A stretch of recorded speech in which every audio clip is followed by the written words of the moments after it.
তবে ইজা যখন বের হবে তখনই লক্ষ্য করে ড্যানিয়েলের ফোনে ফোন এসেছে।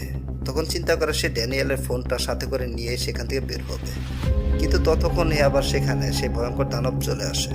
বাইরে এদিকে তারা দুজন অপেক্ষা করছে ইজার জন্য, কিন্তু কিছুক্ষণের ভিতরে দেখা যায় ইজার কাটা মাথা তাদের সামনে এসে পড়ে। এটা দেখে তারা দুজনই ভয় পেয়ে সেখান থেকে ছুটে পালায়। অন্যদিকে অ্যানিয়াল আর বার্টেক্স তারা দুজন বসে বসে গল্প করছে। এখানে বোঝা যায় যে অ্যানিয়াল নামের সেই মেয়েটা খুবই খারাপ। ড্যানিয়েলের সাথে সম্পর্ক রেখেছিল, আবার বার্টিকের সাথেও সম্পর্ক রেখেছিল, কিন্তু বেচারা ড্যানিয়েল তো এসব কিছু জানতো না, আবার বার্টিকও তো এসব কিছু জানে না। সেই জন্য তারা দুজন একজন আরেকজনের সাথে ঝগড়া করেছিল, মারামারি করেছিল সেদিন। আর বর্তমান দুনিয়াতে এমনটাই কিন্তু হাজার হাজার লক্ষ লক্ষ প্রেমিকদের সাথে হয়ে আসছে। এক প্রেমের জন্য বন্ধু বন্ধুকে মারছে, ভাই ভাইকে মারছে, কিন্তু দেখা যায় আবার প্রেমিকারাই সে বন্ধুর সাথে গোপনভাবে সম্পর্ক রাখছে, এমনকি ভাইয়ের সাথে গোপনভাবে সম্পর্ক রাখছে। এমনটা কিন্তু অহরহ